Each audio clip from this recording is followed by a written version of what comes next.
అందరికీ నమస్కారం. మేము తిరుపతికి వెళ్తూ కడప దాటిన తర్వాత మార్గం మధ్యలో ఉన్నటువంటి ఒంటిమిట్టని చేరుకున్నాం ఇప్పుడు. కడప నుండి 27 కిలోమీటర్ల దూరంలో రాజంపేట వెళ్ళే దారిలో ఈ ఆలయం ఉంది. ఇది చాలా ప్రాచీనమైనటువంటి ఆలయము.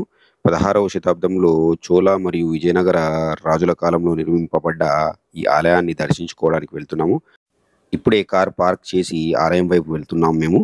మరి మనం ఈ ఆలయాన్ని చేరుకోవడానికి NH-44 మీదుగా ప్రయాణం చేయాలి. హైదరాబాద్ నుండి కడప వరకు 420 కిలోమీటర్లు, అదేవిధంగా మహబూబ్‌నగర్ నుండి కడప వరకు 326 కిలోమీటర్లు మరియు అదేవిధంగా కర్నూలు నుండి కడప వరకు 205 కిలోమీటర్ల దూరం ఉంది. మరి కడప నుండి ఒక 26 కిలోమీటర్లు కలుపుకోండి. మీకు ఒంటిమిట్ట ఎన్ని కిలోమీటర్ల దూరంలో ఉందో తెలిసిపోతుంది. ఇప్పుడు మనం తూర్పు దిక్కు నుండి ఆలయంలోనికి ప్రవేశిస్తున్నాము. ఈ ఆలయానికి 3 రాజగోపురాలున్నాయి. ఈ తూర్పు దిక్కున ఉన్న రాజగోపురం ఆలయానికి మధ్యలో ఉండి ప్రవేశ ద్వారంగా ఉంది. మిగిలిన 2 రాజగోపురాలు ఉత్తరం మరియు దక్షిణం వైపు ఉన్నాయి. స్థల పురాణం ప్రకారము ఈ కోదండరామస్వామి ఆలయము ప్రారంభంలో ఒంటడు మరియు మిట్టడు అనే 2 దొంగల ద్వారా నిర్మించబడిందిగా చెప్పబడుతుంది. అందుకే ఈ ప్రాంతానికి ఒంటిమిట్ట అనే పేరు వచ్చిందని చెబుతూ ఉంటారు. ఇక్కడ ఉన్న సీత, రామ, లక్ష్మణుల విగ్రహాలు ఏకశిలతో మలిచినందున ఈ ప్రాంతానికి ఏకశిలా నగరం అనే మరో పేరు వచ్చింది. తెలుగు భాషలో మొదట శ్రీమద్ భాగవతాన్ని రచించిన బమ్మెర పోతన ఇక్కడే జన్మించినట్లు స్థానికులు చెబుతూ ఉంటారు. అదేవిధంగా పోతన రచించిన శ్రీమద్ భాగవతాన్ని శ్రీరాముడికి ఇక్కడే అంకితం చేసినట్లు స్థల పురాణం ద్వారా తెలుస్తుంది. చూడండి, ఈ గోపురం యొక్క శిల్ప సంపద ఎంత అద్భుతంగా ఉంది. అస్సలు మరి కళ్ళను తిప్పుకోలేము మనము, ఆ విధంగా ఉన్నాయి. చిన్న చిన్న విగ్రహాలను ఆ బండర్ల పైన ఏ విధంగా చెక్కారో అర్థం అవ్వడం లేదు. చోళుల యొక్క వాస్తుశిల్పశైలి ఎంత అద్భుతమో మరి ఈ విగ్రహాలను చూస్తేనే మనకు అర్థమవుతుంది. ఈ విగ్రహాలు ఇప్పటికీ చెక్కు చెదరకుండా చూపరుని ఏ విధంగా ఆకర్షిస్తున్నాయో మీకు అర్థమవుతుంది కదా. మీకు ఎదురుగా కనిపిస్తున్నది రంగమండపము. 32 స్తంభాలతో మరి దేవతామూర్తుల యొక్క విగ్రహాలతో చెక్కబడి ఈ మండపము చాలా అద్భుతంగా ఉంది. ఈ ఒంటిమిట్ట కోదండరామస్వామి గర్భాలయంలో కేవలము సీత, రామలక్ష్మణుల విగ్రహాలు మాత్రమే మనకు దర్శనమిస్తాయి. రామభక్తుడైనటువంటి హనుమంతుని విగ్రహము లేని రామాలయం భారతదేశంలో ఇదొక్కటే. ఎందుకంటే శ్రీరాముడు మరియు హనుమంతుడు కలయికకు ముందే ఈ ఆలయం నిర్మించబడిందట. అందుచేతనే మనకు ఇక్కడ హనుమంతుని విగ్రహం కనిపించదు. ఈ ఆలయం యొక్క ప్రత్యేకతలో ఇదొకటి.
देखो इतनी दमोटी मिट्टी कितनी प्योर है, साफ लगाओ तो लग जाता है।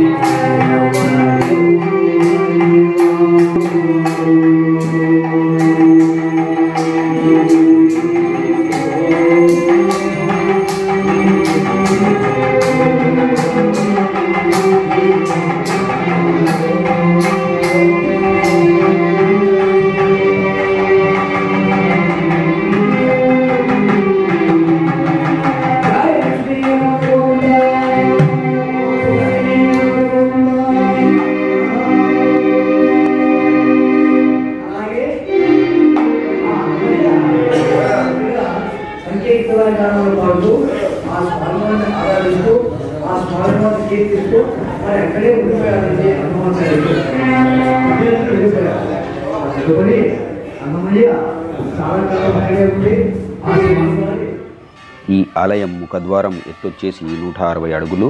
అదేవిధంగా 32 శిలాస్తంభాలతో రంగమండపం నిర్మించబడిందని మీకు ముందే చెప్పాను కదా. గోపురాలు వచ్చేసి చోళ పద్ధతిలో నిర్మించబడినాయి మరియు రంగమండపం వచ్చేసి విజయనగర శిల్పకళను పోలి ఉంటుంది.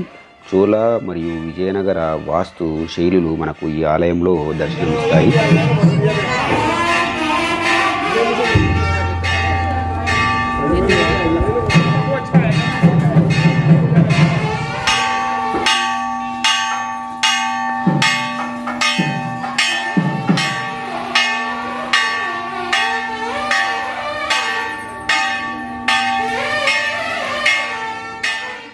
త్రేతాయుగంలో సీతారాముల కళ్యాణం తర్వాత ఈ ప్రాంతంలో నివసించే మృకుండ మరియు శృంగి మహర్షులు రాక్షసుల నుండి తమను కాపాడమని శ్రీరాముని శరణు వేడగా దుష్టశిక్షణ కోసం శ్రీరాముడు సీత లక్ష్మణ సమేతంగా ఇక్కడకు వచ్చి తర్వాత వారి చేత నిర్వహింపబడిన యాగరక్షణ చేశాడని పురాణ కథల ద్వారా తెలుస్తుంది.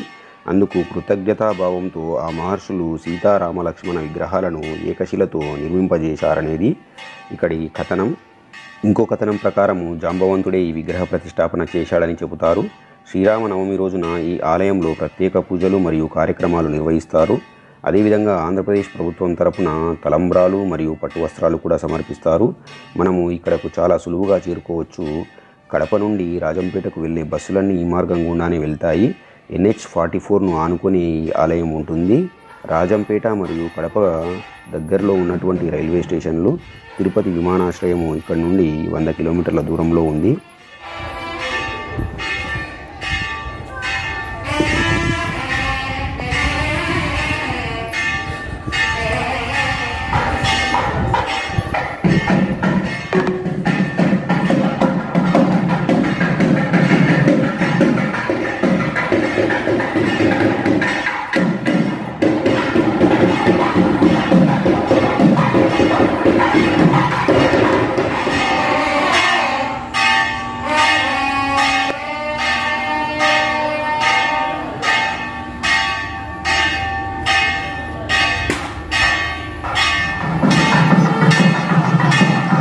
शिशिर करारा शिशिर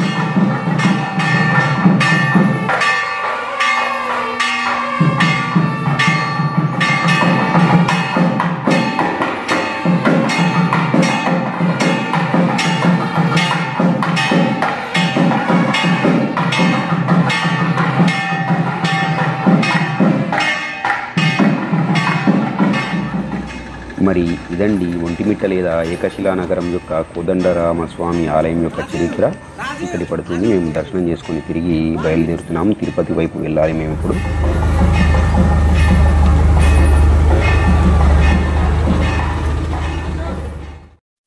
ఇక్కడి నుండి దాదాపుగా తిరుపతి 120 కిలోమీటర్ల దూరంలో ఉంటుంది. మేము తిరుపతికి వెళ్ళాలి. చీకటి పడుతూ ఉంది. 1.5 గంటల లేదా 2 గంటల టైం పట్టవచ్చు. మీకు ఈ వీడియో నచ్చిందని అనుకుంటున్నాను. మరి ఉంటాను. జై హింద్, జై భారత్.